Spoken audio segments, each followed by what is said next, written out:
Genesis chapter 6. Wickedness in the world. When human beings began to increase in number on the earth, and daughters were born to them, the sons of God saw that the daughters of humans were beautiful, and they married any of them they chose. Then the Lord said, "My spirit will not contend with humans forever, for they are mortal. Their days will be 120 years. The Nephilim were on the earth in those days, and also after, when the sons of God went to the daughters of humans and had children by them. They were the heroes of old, men of renown. The Lord saw how great the wickedness of the human race had become on the earth, and that every inclination of the thought of the human heart was only evil all the time. The Lord regretted that he made human beings on the earth, and his heart was deeply troubled. So the Lord said, "I will wipe from the face of the earth the human race I have created, and with them the animals, the birds, and the creatures that move along the ground, for I regret that I have made them." But Noah found favor in the eyes of the Lord. Noah and the flood. This is an account of Noah and his family. Noah was a righteous man, blameless among the people of his time, and he walked faithfully with God. Noah had 3 sons, Shem, Ham, and Japheth. Now the earth was corrupt in God's sight and was full of violence. God saw how corrupt the earth had become, and for all the people on earth had corrupted in their ways. So God said to Noah, "I am going to put an end to all people, for the earth is filled with violence because of them. I am surely going to destroy both them and the earth. So make yourself an ark of cypress wood. Make rooms in it, and coat it with pitch, inside and out. This is how you are to build it. The ark is to be 300 cubits long,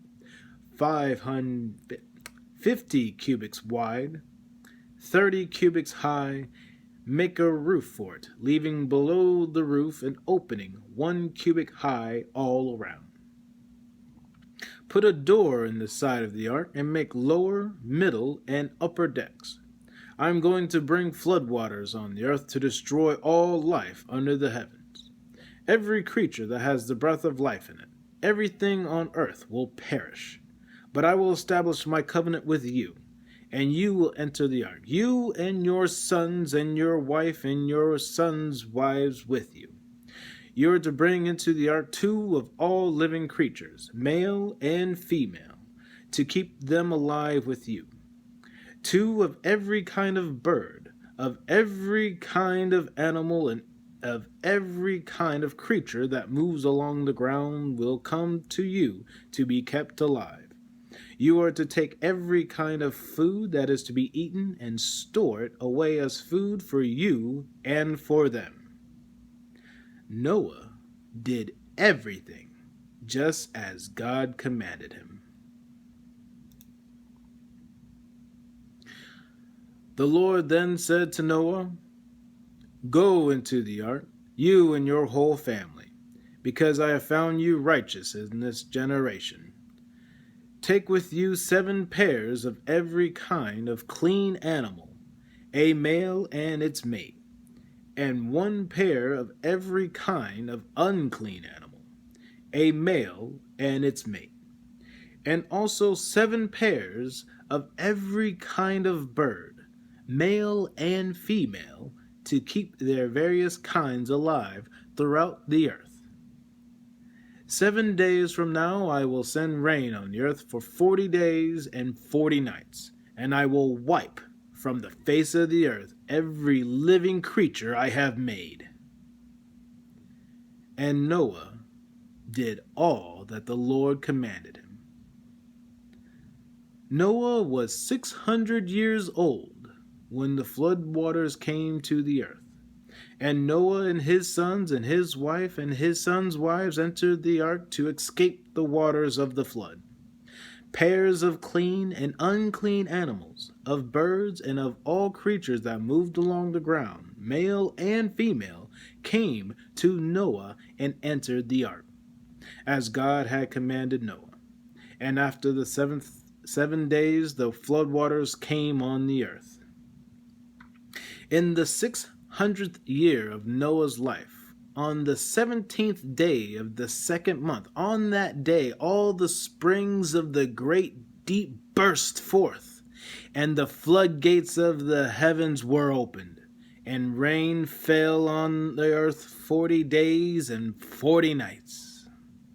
On that very day Noah and his sons Shem, Ham, and Japheth, together with his wife and the wives of his 3 sons, entered the ark.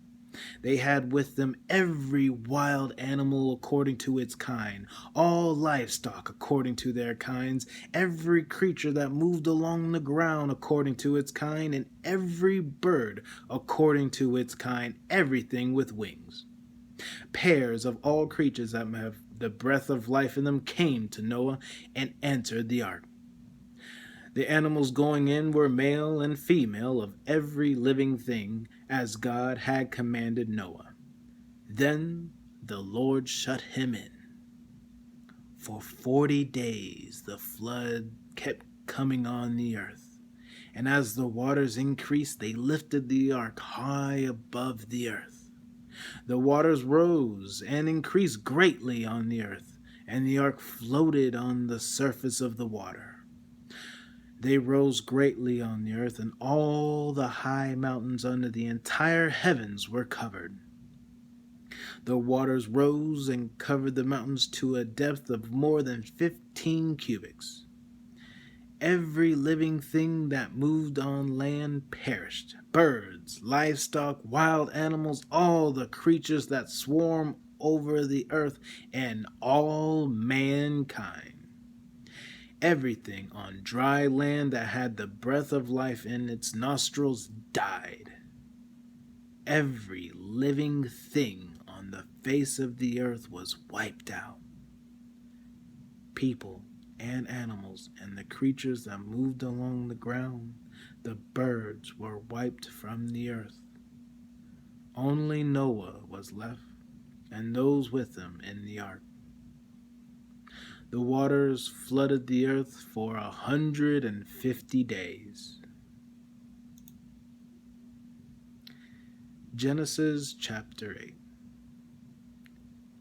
But God remembered Noah and all the wild animals and the livestock that were with him in the ark.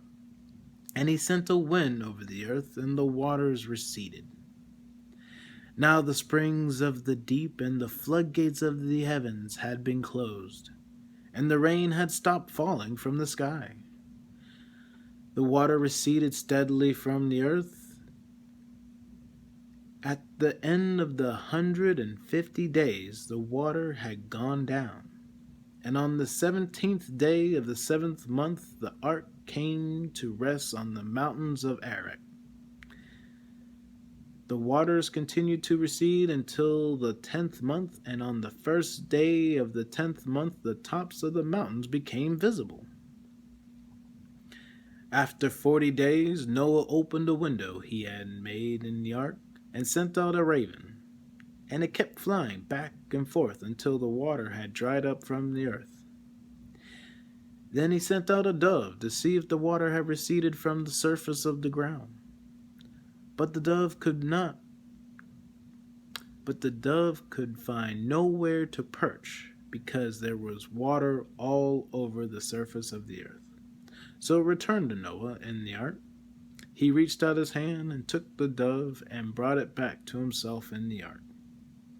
He waited 7 more days and again sent out the dove from the ark. When the dove returned to him in the evening, there, in its beak, was a freshly plucked olive leaf. Then Noah knew that the water had receded from the earth. He waited 7 more days and sent the dove out again, but this time it did not return to him. By the first day of the first month of Noah's 601st year, the water had dried up from the earth. Noah then removed the covering from the ark and saw that the surface of the ground was dry. By the 27th day of the second month, the earth was completely dry. Then God said to Noah, "Come out of the ark, you and your wife and your sons and their wives. Bring out every kind of living creature that is with you, the birds, the animals, and all the creatures that move along the ground, so they can multiply on the earth and be fruitful and increase in number." So Noah came out, together with his sons and his wife and his sons' wives, all the animals and all the creatures that move along the ground, and all the birds, everything that moved on land, came out of the ark, one kind after another. Then Noah built an altar to the Lord, taking some of all the clean animals and clean birds. He sacrificed burnt offerings on it. The Lord smelled the pleasing aroma and said in his heart, "Never again will I curse the ground because of humans. Even though every inclination of the human heart is evil from childhood. And never again will I destroy all living creatures as I have done. As long as the earth endures, seed time and harvest, cold and heat, summer and winter, day and night will never cease." Genesis chapter 9. God's covenant with Noah. Then God blessed Noah and his sons, saying to them, "Be fruitful and increase in number and fill the earth. The fear and dread of you will fall on all the beasts of the earth, and on all the birds in the sky, on every creature that moves along the ground, and on all the fish in the sea. They are given into your hands. Everything that lives and moves about will be food for you. Just as I gave you the green plants, I now give you everything. But you must not eat meat that has its lifeblood still in it. And for your lifeblood, I will surely demand an accounting. I will demand an accounting from every animal, and from each human being too. I will demand an accounting for the life of another human being. Whoever sheds human blood, by humans shall their blood be shed. For in the image of God has God made mankind. As for you, be fruitful and increase in number. Multiply on the earth and increase upon it." Then God said to Noah and his sons with him, "I now establish my covenant with you and with your descendants after you, and with every living creature that was with you, the birds, the livestock, and all the wild animals, all those that came out of the ark with you, every living creature on earth. I establish my covenant with you. Never again will all life be destroyed by the waters of a flood. Never again will there be a flood to destroy the earth." And God said, "This is the sign of the covenant I am making between me and you and every living creature with you, a covenant for all generations to come. I have set my rainbow in the clouds, and it will be a sign of the covenant between me and the earth. Whenever I bring clouds over the earth and the rainbow appears in the clouds, I will remember my covenant between me and you and all living creatures of every kind. Never again will the waters become a flood to destroy all life. Whenever the rainbow appears in the clouds, I will see it and remember the everlasting covenant between God and all living creatures of every kind on earth. So God said to Noah, "This is the sign of the covenant I have established between me and all life on earth." The sons of Noah. The sons of Noah who came out of the ark were Shem, Ham, and Japheth. Ham was the father of Canaan. These were the three sons of Noah, and from them came the people who were scattered over the whole earth. Noah, a man of the soil, proceeded to plant a vineyard. When he drank some of its wine, he became drunk and laid uncovered inside his tent. Ham, the father of Canaan, saw his father naked and told his two brothers outside. But Shem and Japheth took a garment and laid it across their shoulders.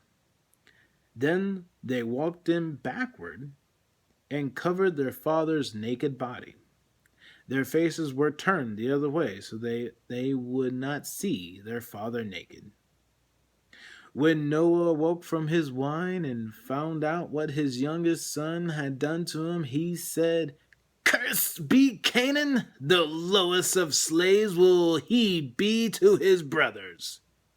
He also said, "Praise be to the Lord, the God of Shem. May Canaan be the slave of Shem.